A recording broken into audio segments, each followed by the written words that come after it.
하그의 비즈니스 모델, 트럼프의 대이란 전쟁과 동맹이라는 이름의 호구들. 1. 프롤로그, 미국 우선주의라는 이름의 영수증. 내외 귀빈 여러분, 그리고 이 불확실한 시대를 살아가는 시민 여러분. 2026년 오늘, 우리는 호르무즈 해협의 파도보다 더 거친 역사의 변곡점에 서 있습니다. 백악관의 주인은 다시 바뀌었고, 그가 세상을 바라보는 렌즈는 여전히 손익계산서입니다. 오늘 우리는 아주 불편한 진실을 파헤쳐보려 합니다. 미국의 전쟁 비용은 누가 내는가? 라는 질문에 대한 답입니다. 과거의 대통령들이 명분과 정의 혹은 민주주의의 수호를 외치며 지갑을 열었다면, 지금의 트럼프는 팔짱을 낀 채 동맹국들의 지갑을 쳐다보고 있습니다. 그는 전쟁을 신성한 결단이 아니라 잘 짜인 부동산 시행사업처럼 취급합니다. 건물을 짓는 데 드는 비용은 투자 자동맹국가 되고, 건물 이름은 본인 미국이 새기며 분양 수익은 자신의 기업 방산복합체이 챙기는 구조 말입니다. 이제부터 우리는 이 거대한 파괴의 비즈니스가 어떻게 작동하는지, 그리고 그 청구서가 어떻게 한국과 일본을 포함한 동맹국들, 그리고 아랍 국가들의 안방까지 배달되는지, 그 추악하고도 정교한 메커니즘을 낱낱이 해부해 보겠습니다. 이진, 잊혀진 낭만, 피와 땀으로 지불했던 1, 2차 세계대전. 먼저 전쟁에 낭만이 있었다고 믿어지는 시절로 가봅시다. 사실 낭만이라기보다는 정직한 고통의 시대였습니다. 제1, 2차 세계대전 당시 미국은 소위 국가의 도덕적 파산을 막기 위해 국민의 주머니를 직접 털었습니다. 당시 루즈벨트 행정부는 전쟁을 치르기 위해 부유한 자들이여 당신들의 금고를 열라고 명령했습니다. 최고 소득세율 94%. 지금의 트럼프가 들으면 사회주의적 폭거라고 길길이 날뛸 만한 숫자입니다. 하지만 당시 미국인들은 그것을 받아들였습니다. 전쟁터에서 죽어가는 젊은이들의 생명값에 비하면 통장의 숫자가 줄어드는 것은 최소한의 예의라고 생각했기 때문입니다. 동시에 정부는 전쟁 채권이라는 이름의 빚 증서를 팔았습니다. 어린아이들이 돼지 저금통을 깨서 25센트짜리 우표를 샀습니다. 국민이 국가의 빚쟁이가 되어 전쟁을 치렀고, 전쟁이 끝나면 국가가 그 빚을 갚았습니다. 즉, 비용의 발생과 지불이 미국인이라는 울타리 안에서 완결되었습니다. 적어도 이때까지 미국은 남의 돈으로 전쟁을 치르는 염치 없는 짓은 하지 않았습니다. 3. 은폐된 독약. 이라크와 아프가니스탄의 신용카드 전쟁. 하지만 21세기 소위 테러와의 전쟁이 시작되면서 미국의 도덕적 해이는 극에 달합니다. 조지 W. 부시와 그 일당들은 아주 영악한 발견을 했습니다. 국민에게 전쟁 비용을 내라고 하면 반전 여론이 생기지만 빚을 내서 치르면 아무도 모른다는 것이었죠. 미국은 이라크와 아프가니스탄이라는 거대한 늪에 빠져들면서도 세금을 올리기는커녕 감세를 단행했습니다. 전쟁 비용을 전액 국채로 조달한 것입니다. 이것은 마치 유흥비로 수십억 원을 쓰면서 결제는 미래의 자식들에게 넘기는 막장 부모의 행태와 같았습니다. 이때부터 미국의 전쟁은 보이지 않는 전쟁이 되었습니다. 전비는 국방부의 일반 예상이 아니라 비상해외작전기금 OCO이라는 별도의 장부에 기록되어 의회의 감시를 피했습니다. 결과는 참혹했습니다. 8조 달러라는 천문학적인 빚이 쌓였고, 지금 이 순간에도 미국의 청년들은 자신들이 태어나기도 전에 날아간 미사일의 이자를 갚기 위해 허덕이고 있습니다. 하지만 트럼프는 이 실패에서 전혀 다른 교훈을 얻었습니다. 빚을 내는 것도 지겹다. 이제는 남의 돈으로 치르자는 결론 말입니다. 4. 트럼프의 뉴 노멀. 전쟁 외주화와 동맹의 도구화.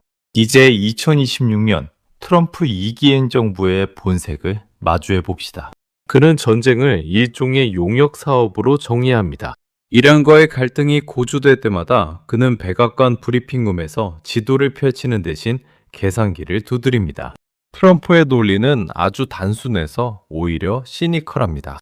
우리가 이란의 봉쇄를 막아줘서 한국과 일본의 유조선이 무사히 지나가는 것 아니냐. 그렇다면 항로 경비료를 내라. 싫으면 너희 기름은 너희가 지켜라. 이것은 동맹이 아니라 조폭의 갈치와 다를 바 없습니다. 보호비를 내지 않으면 가게를 지켜주지 않겠다는 위협입니다. 문제는 한국과 일본 같은 국가들이 이 거친 요구를 거절할 현실적인 대안이 없다는 점입니다. 에너지는 국가의 혈액인데 그 혈관의 주사를 미국이 쥐고 있으니 말입니다. 5. 한국과 일본 동쪽에서 날아온 전비 보조금. 트럼프는 한국과 일본을 현금 인출기로 간주합니다. 그에게 한국의 방위비 분담금은 단순히 미군 주둔 비용이 아닙니다. 이란과의 전쟁이 벌어지면 그는 긴급 안보 기여금이라는 이름으로 수십조 원을 요구할 것입니다. 그는 이렇게 말할 것입니다. 이 전쟁은 전 세계 에너지 공급망을 수호하기 위한 전쟁이다. 수혜자인 너희가 비용의 70%를 대는 것이 공정, 페어하지 않느냐? 여기서 공정이라는 단어는 트럼프의 입을 거치는 순간 미국의 지출 제로라는 뜻으로 변질됩니다. 한국 정부는 울며 겨자 먹기로 예산을 편성할 것입니다. 복지 예산이 깎이고 교육 예산이 줄어들 것입니다.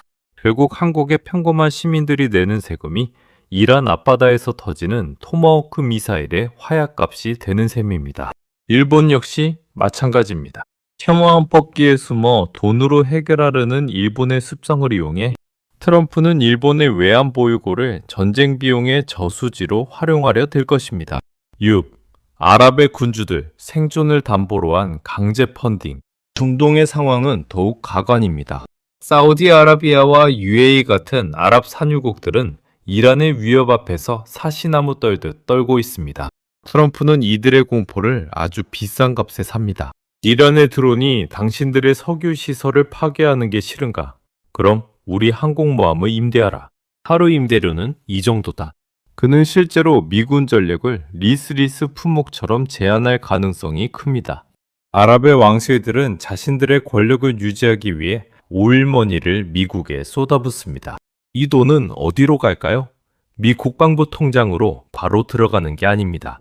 로키드 마틴, 레이시온, 제너럴 다이내믹스 같은 방산 기업들에게 무기 대금과 유지 보수비 명목으로 입금됩니다. 트럼프는 이 기업들의 실적을 자신의 치적으로 홍보하며 동맹국들의 돈으로 미국 내 일자리를 지켰다고 자랑할 것입니다.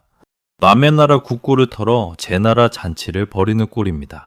실험, 인플레이션 조세, 전 세계 시민의 주머니를 털다. 직접적인 현금 지불만이 전부가 아닙니다. 트럼프가 이란을 압박하며 호르무즈 해협의 긴장을 고조시키는 것만으로도 전 세계 유가는 춤을 춥니다. 유가가 오르면 전 세계의 물가가 오릅니다.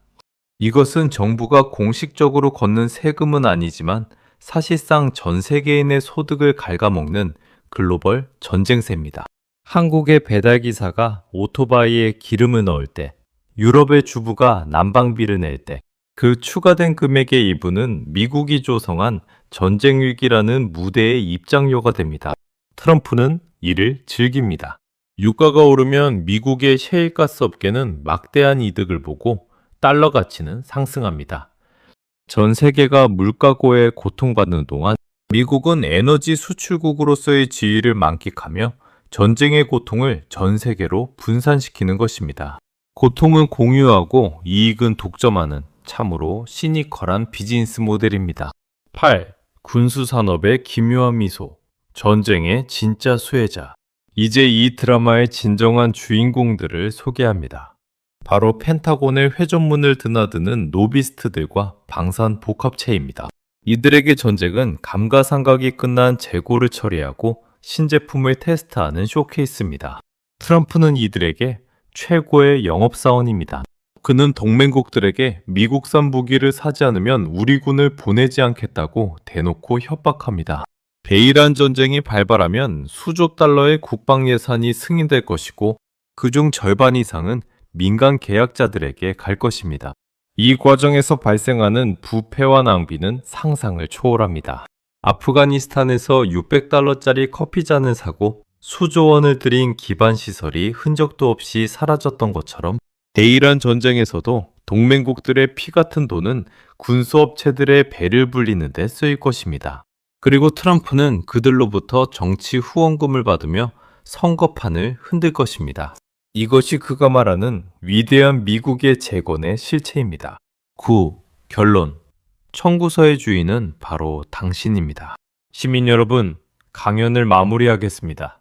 미국의 대일한 전쟁 비용은 누가 내는가? 이제 답은 명확해졌습니다. 미국의 부자들? 아니요. 그들은 감세 혜택을 누리며 방산 주식으로 돈을 법니다. 트럼프 자신? 아니요. 그는 이 전쟁을 정치적 자산으로 활용할 뿐입니다. 그 비용은 동맹국들 및 한국과 일본의 납세자들이 냅니다. 아랍의 평범한 시민들이 냅니다. 그리고 전 세계에서 물가 상승을 견뎌내는 소시민들이 냅니다. 우리는 모두 트럼프라는 거대한 도박사가 벌이는 게임의 판돈이 되어버렸습니다. 트럼프의 시니컬한 미소 뒤에는 호구는 언제나 존재한다는 확신이 깔려 있습니다. 그리고 불행히도 국제정치의 냉혹한 현실 속에서 그 호구의 리스트, 가장 윗줄에 우리 동맹국들의 이름이 적혀 있습니다.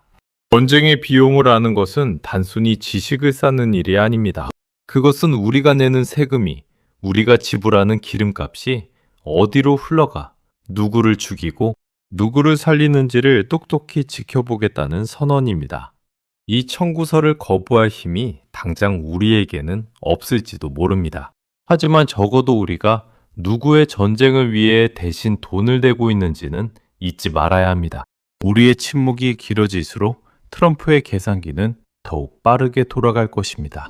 오늘 이 자리가 그 차가운 계산기 소리를 잠재울 수 있는 비판적 사고의 시작이 되기를 바랍니다. 긴 시간 경청해 주셔서 진심으로 감사합니다.